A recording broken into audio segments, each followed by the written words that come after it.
noneho wa muhungu wanyu yago witabago birangiye yizanye inyogo ye muri Kampala Uganda ngaje kumutwikishiriza inadere yuko mu Rwanda ngo yakabye hose inyogo yakigera muri Uganda ese yumirwa. Uyu mwaka dutangiye 2025 munyitondere kuko nimutanyitondere ngahita azamura ka karirimbo uko nagiye i Buganda bambariya ngo bajagi Buganda bazaga bacanya gatara kumanywa ruwanga ndararuka Buganda. nyuma y'igihe kirekire Nyarwaya Innocent n'umuhungu witabago daheruka gukora inkuru ngo itwika abantu bagenda babivuga hirya no hino ku mihanda bavuga yuko yasubiye hasi ngo nuko yari atarabona inyogo ye atitaye ku bamuca intege aragenda kwiga.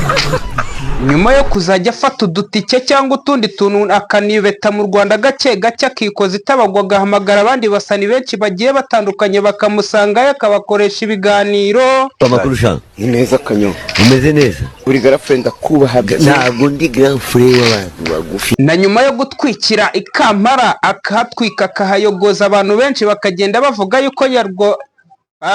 bakagenda bavuga yuko Nyarwaya Innocent ashobora kuba yarabaye mwene gihugu wa Kampala. none harikoza arimanitse none azanye wa muhungu we ngo ninyogo yumwakubitaho ngo ibintu bigahita byikora abantu benshi ngo batangiye kuvuga bacitse ururondogoro.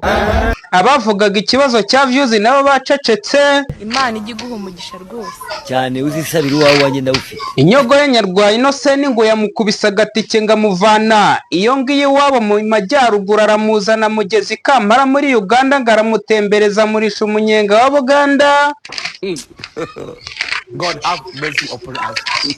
Dere yuko inyogo ye nk'umuhungu utaripfana nawe kihagera yahise atangira gukubita ka karirimbo uko yagiye i Buganda akavuga yuko hano hantu ari heza ngo ikijyanye n'igiporezo ngo ni rare yare.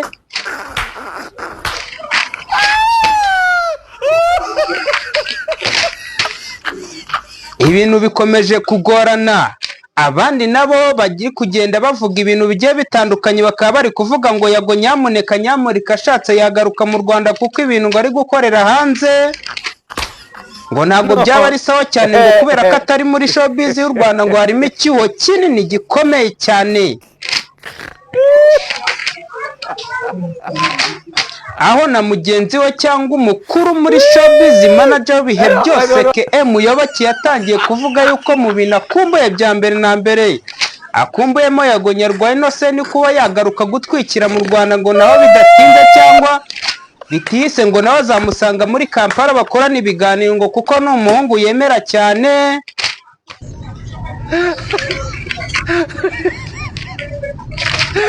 iyi mihanda ibintu byayo bikaba bikomeje kugorana niba yagazakomeza gukorera ibwota amasimba akorera ibiri mu Rwanda natwe bikaba byaraducanze.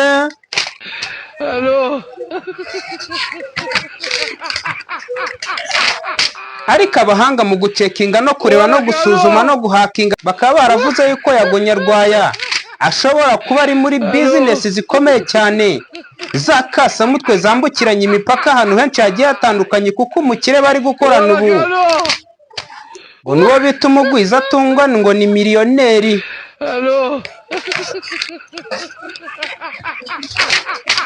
nyuma yo kugenda akora ibintu bigiye bitandukanye uyu muhungu wacu Nyarwaya Innocent no kugenda afasha abantu benshi bagiye batandukanye bakaba baramwituye kumwomonganisha ngo nakomeje kubereka yuko ashobora gukora iyo bwabaga ngaho batari ngo akaba yashobora gukora ibintu bikaboostinga bikanatumbagira.